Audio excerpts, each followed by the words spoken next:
రాకాలోకంకి స్వాగతం. జై హింద్ మిత్రులారా. ఇటీవల మన ప్రధానమంత్రి నరేంద్ర మోదీ ఇండోనేషియాలో పర్యటించి వచ్చారు. రాజకీయమైనటువంటి, వ్యూహాత్మకమైనటువంటి, రక్షణపరమైనటువంటి అత్యంత ప్రాధాన్యత కలిగినటువంటి పర్యటన అది. అయితే ఇండోనేషియాలో ఇప్పుడు ఒక చర్చ నడుస్తుంది.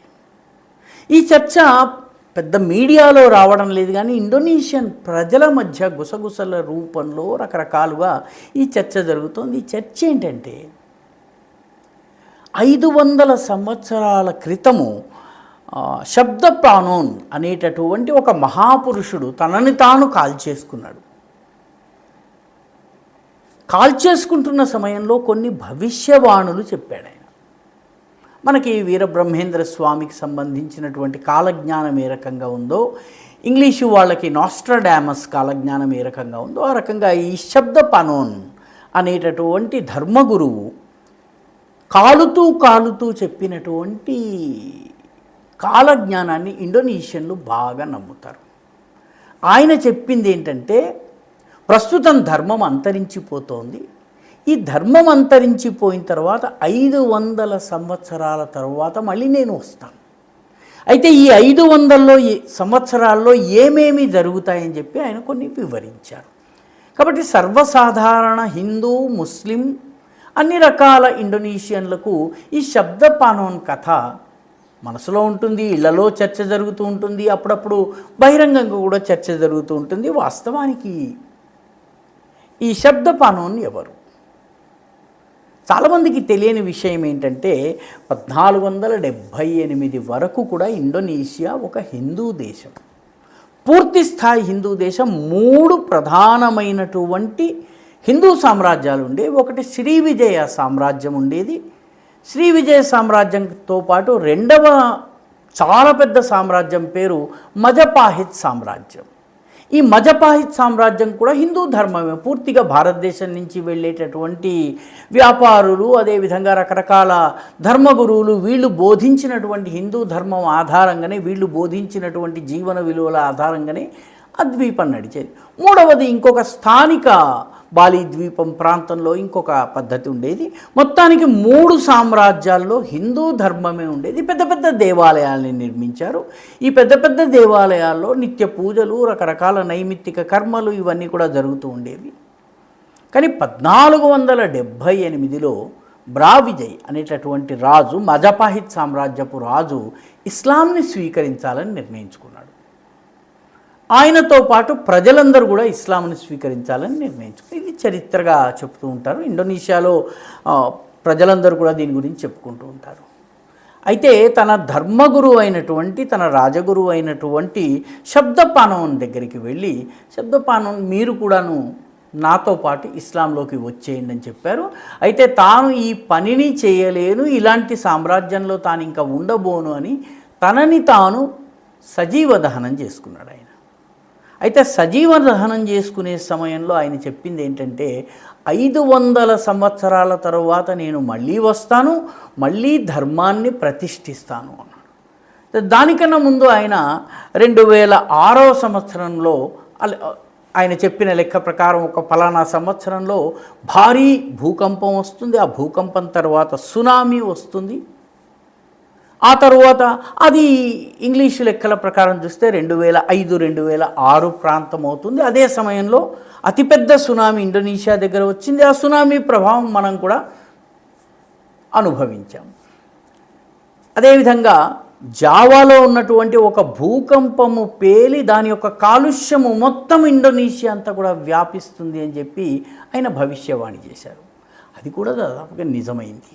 దాంతో ప్రజలు 500 సంవత్సరాల తరువాత శబ్ద పానోన్ అనేటటువంటి ఈ ధర్మగురువు మళ్ళీ వస్తాడు, వచ్చి మళ్ళీ ధర్మాన్ని ప్రతిష్ఠిస్తాడు అన్నటువంటి నమ్మకం సర్వసాధారణ ప్రజానికంలో నానాటికి బలపడుతూ వచ్చింది. ఇటీవలి కాలంలో ఆయన రాకడకి ముందుగా అన్నట్టుగా ఇండోనేషియాలో హిందూ ధర్మం పట్ల ఆసక్తి మళ్ళీ పెరగడం మొదలైంది. బాలి ద్వీపంలో ఉన్నటువంటి హిందూ ప్రజలు హిందూ పద్ధతుల ప్రకారం జీవించడంతో పాటు ఇతర ద్వీపాలలో కూడా నెమ్మదిగా చిన్న సంఖ్యలో పెద్ద సంఖ్యలో ఒకసారి 400-500 మంది, ఒకసారి 1000 మంది ఈ రకంగా హిందూ ధర్మాన్ని స్వీకరించడం అనేది జరుగుతూ వచ్చింది. ఇండోనేషియాలోని రాజవంశానికి చెందినటువంటి ఒక మహిళ హిందూ ధర్మాన్ని కొన్నేళ్ల క్రితం స్వీకరించింది. అప్పట్లో అది చాలా పెద్ద సంచలనమైంది. ఆ తరువాత ఇండోనేషియాకు మొదటి అధ్యక్షుడైనటువంటి సుకర్ణో కుమార్తె సుక్మావతి సుకర్ణో పుత్రి, ఆమె 3వ కుమార్తె. మొట్టమొదటి కుమార్తె మేఘావతి సుకర్ణో పుత్రి. మేఘావతి సుకర్ణో పుత్రి ఇండోనేషియాకి మొదటి మహిళా దేశాధినేతగా పనిచేశారు. ఆమెకు ఒక సొంత రాజకీయ పార్టీ ఉంది. ఇప్పటికి కూడా ఆమె రాజకీయాల్లో కొంత యాక్టివ్గానే ఉన్నారు. అయితే ఆమె చెల్లెలు 3వ చెల్లెలు సుక్మావతి 2023 ప్రాంతంలో భారీ సంఖ్యలో తన అనుచరులతోటి హిందూ ధర్మాన్ని స్వీకరించింది. తనకు తన ఆత్మ ప్రబోధము మళ్ళీ హిందూ ధర్మంలోకి వెళ్ళాలని చెప్పింది. ఈ కార్యక్రమానికి తల్లి వీళ్ళందరూ కూడాను సహకరించారు. చాలా పెద్ద ఎత్తున కార్యక్రమం జరిగింది. హిందూ ధర్మాన్ని స్వీకరించేటటువంటి విధికి ఉన్నటువంటి పేరు, ఇండోనేషియన్ పేరు శుద్ధి విధాని, శుద్ధి విధానము. ఈ శుద్ధి విధాని ప్రక్రియ ద్వారా ఆమె హిందూ ధర్మాన్ని స్వీకరించింది. ఇది 2023లో రాకాలోకంలో క్యారీ చేయటం కూడా జరిగింది, ఒక వీడియో రూపంలో చేయటం జరిగింది. అయితే ఇప్పుడు క్రమేపీ నెమ్మదిగా ప్రజలకి హిందూ ధర్మం గురించి తెలుసుకోవాలన్నటువంటి కోరిక, పెద్ద సంఖ్యలో ప్రజలు మళ్ళీ తిరిగి రావడము జరుగుతోంది. నిజానికి ఇండోనేషియాలో హిందువులు, ఇండోనేషియా చాలా సహనశీలమైనటువంటి ప్రభుత్వం అయినప్పటికీ సుకర్ణో ప్రభుత్వం 1947-48 ప్రాంతంలో అధికారంలో వచ్చినప్పుడు ఒక రూల్ పెట్టింది. ఒకే దేవుడిని నమ్మే మతాలకు మాత్రమే ఇండోనేషియాలో గుర్తింపు ఉంటుంది. సో అప్పటి హిందువులు వాళ్ళందరూ కూడా ఒకే దేవుణ్ణి ఒకే పుస్తకాన్ని నమ్మేటటువంటి వాళ్ళకు మాత్రమే అఫీషియల్ రిలీజన్స్గా గుర్తింపు ఉంటుంది అని చెప్పి ప్రకటించారు. అప్పుడు హిందువులు కాస్త తెలివిగా వ్యవహరించి మేము ఒకే దేవుణ్ణి నమ్ముతాము, దాంతోపాటు ఇదిగో ఈ ఆగమశాస్త్ర అనే ఒక పుస్తకం ఉంది, ఈ ఆగమశాస్త్ర పుస్తకాన్ని మేమందరం పాటిస్తాము అని చెప్పారు. దాంతో ఇండోనేషియా ఏదో ఒక రకంగా ఆంక్షలు లేకపోతే తిరస్కరణ నుంచి తప్పించుకుని ఒక మతంగా ఇండోనేషియాలో కొనసాగుతూ వచ్చింది.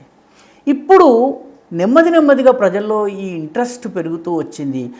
ఈ శబ్దపానం చెప్పినటువంటి భవిష్యవాణులు ఒక్కొక్కటి నిజమవుతూ ఉండటంతో 500 సంవత్సరాలు దాదాపుగా అయిపోవస్తున్న సమయంలో మళ్ళీ మా గురువు మాకు మళ్ళీ తిరిగి వస్తాడన్నటువంటి ఆసక్తి కలిగింది.